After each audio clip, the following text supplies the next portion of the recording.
BA भाग प्रथम में समाजशास्त्र के सिद्धांत पुस्तक में हम आज प्रस्तुति तथा भूमिका की अवधारणा के बारे में पढ़ेंगे। प्रस्तुति कहते किसे हैं? देखिए, एक व्यक्ति का समाज में अपना कोई न कोई पद या दर्जा होता है, जिसे समाजशास्त्रीय भाषा में परिस्थिति कहते हैं। और एक परिस्थिति धारण करने के फलस्वरूप व्यक्ति से जिस प्रकार के कार्यों की समाज सामान्यतः अपेक्षा करता है तथा उसके अनुरूप वह जो कुछ करता है, उसे उसकी भूमिका कहते हैं। देखिए, सीधे शब्दों में एक अध्यापक समाज में व्यक्ति का पद या परिस्थिति है, और अध्यापक का काम होता है अध्यापन करवाना। यह उसकी भूमिका होती है। एक डॉक्टर समाज में डॉक्टर एक व्यक्ति का पद होता है और उसका कार्य होता है चिकित्सा करना, और चिकित्सा करना उसकी भूमिका कहलाती है। तो सरल शब्दों में कहे तो समाज में व्यक्ति का पद ही उसकी परिस्थिति है।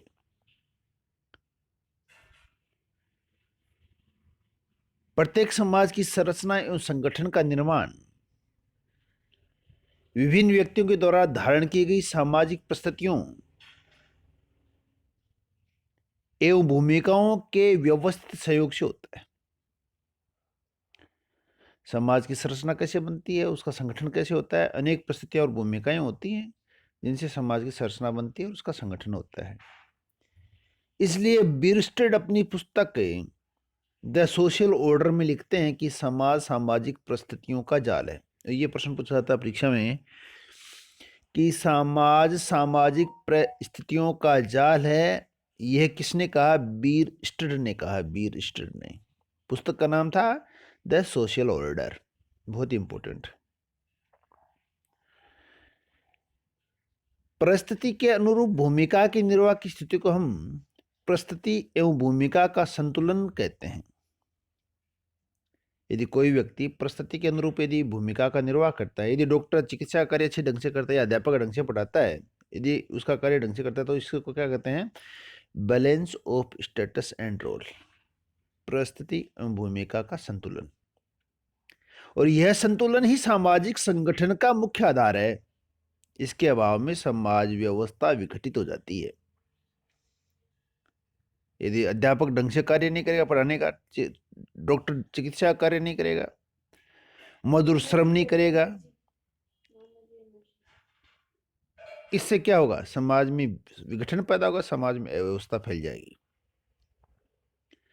जब परिस्थिति का अर्थ और परिभाषा की बात करता हूं, देखिए, इलियट व मेरिल अपनी पुस्तक सोशल डिसऑर्गेनाइजेशन लिखते हैं कि परिस्थिति व्यक्ति का वह पद है जिसे व्यक्ति किसी समूह में अपने लिंग, आयु, परिवार, वर्ग, व्यवसाय, विवाह अथवा प्रयत्नों आदि के कारण प्राप्त करता है।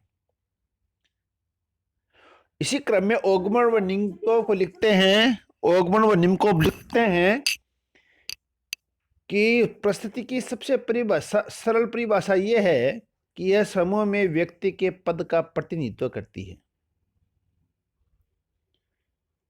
मेकायर व पेज लिखते हैं कि परिस्थिति वह सामाजिक पद है जो व्यक्तिगत गुण और सामाजिक सेवा से पृथक व्यक्ति के आदर, प्रतिष्ठा, प्रभाव की मात्रा का निर्धारण करती है।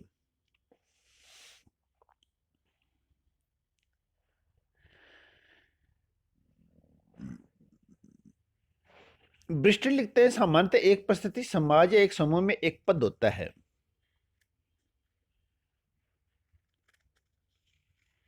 और लेंटन लिखते हैं अपनी पुस्तक में the cultural background of personality में लिखते हैं कि सामाजिक व्यवस्था के अंतर्गत किसी व्यक्ति को एक समय विशेष में जो स्थान प्राप्त होता है, उसी को उस व्यक्ति की सामाजिक परिस्थिति कहा जाता है।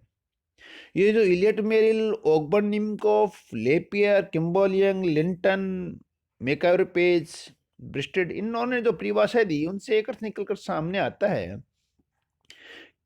कि परिस्थिति व्यक्ति की समूह अथवा समाज में पद की सूचक है। सबसे महत्वपूर्ण बात यह परिस्थिति है वो व्यक्ति का क्या, समाज में एक पद की सूचक है। यह पद व्यक्ति को समाज द्वारा स्वतः ही प्रदान किया जा सकता है। यह व्यक्ति अपने गुणों या योग्यता के आधार पर प्राप्त कर सकता है। बहुत इंपॉर्टेंट बात बोल रहा हूं कि परिस्थिति कैसे मिलती है, या तो समाज स्वतः प्रदान करता है या फिर व्यक्ति को अपनी योग्यता व गुण के आधार प्राप्त होता है। जैसे कैसे समाज कैसे प्रदान करता है, एक बच्चा जन्म लेता है, जन्मते ही वह किसी का पुत्र होता है, किसी का पौत्र होता है। ये जो पद मिलते हैं ये समाज द्वारा दिए गए होते हैं। किसी का वो भतीजा होता है। तो ये सारे पद हैं वो समाज प्रदान करता है। तो वो क्या है, सारे वो प्रदत्त परिस्थिति के, यानी कि समाज उनको प्रदान करता है।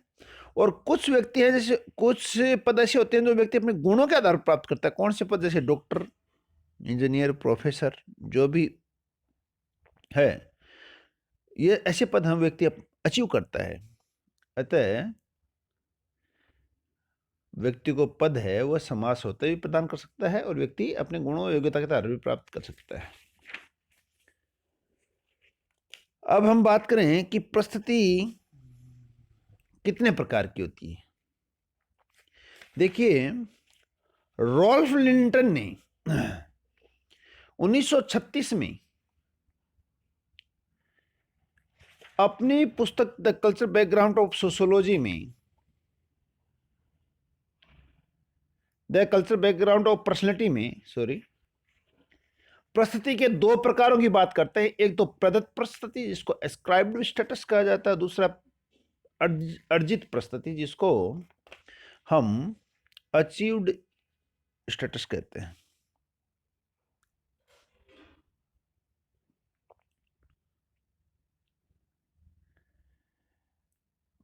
प्रदत्त परिस्थिति किसे कहते हैं और अर्जित परिस्थिति किसे कहते हैं, यह बड़ी ही इंपॉर्टेंट बात है। देखिए, प्रदत्त परिस्थिति, समाज में कुछ ऐसी परिस्थितियां होती हैं जो व्यक्ति को समाज द्वारा स्वतः ही प्रदान की जाती है, प्रदत्त परिस्थिति कहलाती है। हमने अभी बात की थी, एक बच्चा जन्म लेता है तो उसे परंपराओं प्रथाओं के अनुसार अनेक प्रकार के पद नाम प्राप्त होते हैं, वो प्रदत्त परिस्थिति कहलाती है। जबकि बच्चा तो समाज के बारे में कुछ जानता ही नहीं है। समाज में प्रदत्त परिस्थितियां पहले से मौजूद होती हैं जो नवीन जन्म लेने वाले प्राणी को प्रदान कर दी जाती हैं। परिस्थितियां बच्चे के द्वारा भविष्य में प्राप्त की जाने वाली परिस्थितियों की सीमा तथा रूप भी निश्चित करती हैं। और देखिए, विश्व के सभी समाजों में ये जो प्रदत्त परिस्थिति है, एस्क्राइब्ड स्टेटस है, ये मौजूद है। प्रदत्त परिस्थिति पर व्यक्ति का कोई नियंत्रण नहीं होता। जैसे स्त्री व पुरुष का होना, ये स्त्री ये पुरुष होना, समाज नाम दे रखे हैं। बालक है, युवा है, वृद्ध है, सुंदर है, कुरूप है, लंबा है, छोटा है, बौना है, ये व्यक्ति के नियंत्रण से परे हैं, नियंत्रण में नहीं है।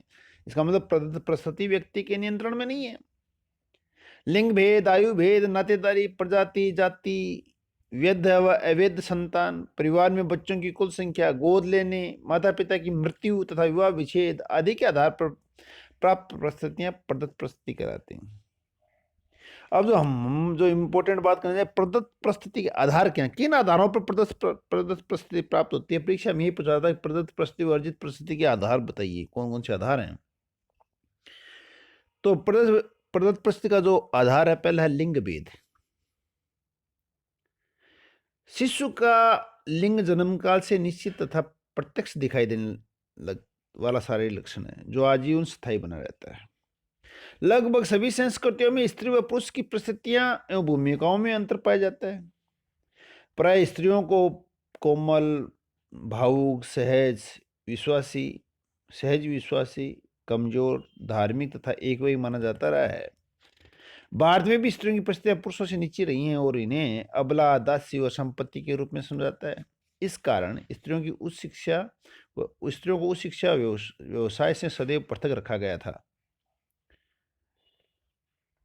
दूसरी ओर पुरुषों को साहस, वीरता, तर्क व शौर्य का प्रतीक माना जाता है। ये सारे क्या हैं, जो लिंग के आधार पर जो प्रदान होते हैं, ये प्रदत्त परिस्थिति का एक आधार लिंग है। दूसरा है आयु भेद। यौन भेद की भांति आयु भेद भी निश्चित एवं स्पष्ट शारीरिक लक्षण है, किंतु आयु एक परिवर्तनशील तथ्य है। विश्व की सभी संस्कृतियों में आयु के आधार पर परिस्थिति भेद पाया जाता है।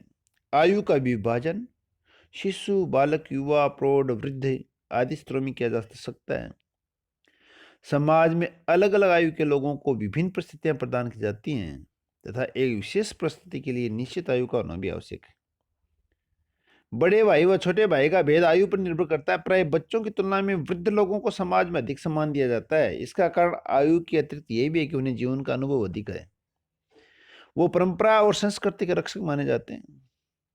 भारत में राष्ट्रपति के लिए कम से कम 35 वर्ष की आयु होना आवश्यक है। इसी प्रकार से मत देने का, उम्मीदवार होने का और सरकारी नौकरी प्राप्त करने के लिए एक निश्चित आयु का होना आवश्यक है।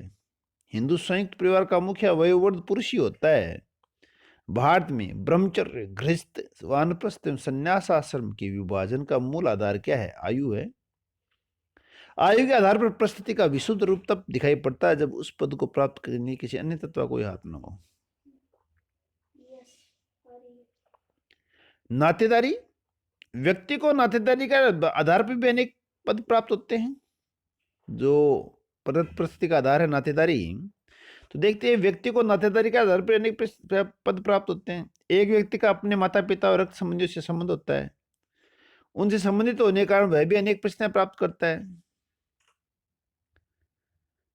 राजा का पुत्र राजपद ग्रहण करता रहता है। अपने माता पिता का वर्ग, धर्म और कभी भी व्यवसाय भी ग्रहण करते हैं। भारत में जाति का आधार जन्म है, इसलिए नातेदारी भी प्रदत्त परिस्थिति का आधार है। प्रदत्त परिस्थिति का अगला आधार है जन्म। व्यक्ति का जन्म किस परिवार में हुआ, जाति कैसी है उसकी, प्रजाति क्या है उसकी, इस आधार पर भी परिस्थिति का निर्धारण होता है।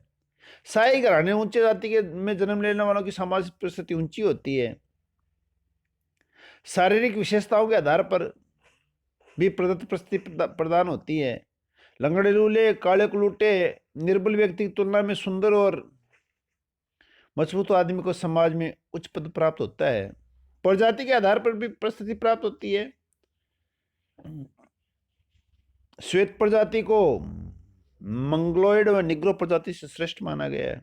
इस प्रकार से जो प्रदत्त परिस्थिति के आधार है वो है लिंग भेद, आयु भेद, नातेदारी, जन्म, शारीरिक विशेषताएं, जाति और प्रजाति। अगले अध्याय में हम अर्जित परिस्थिति का अध्ययन करेंगे। धन्यवाद।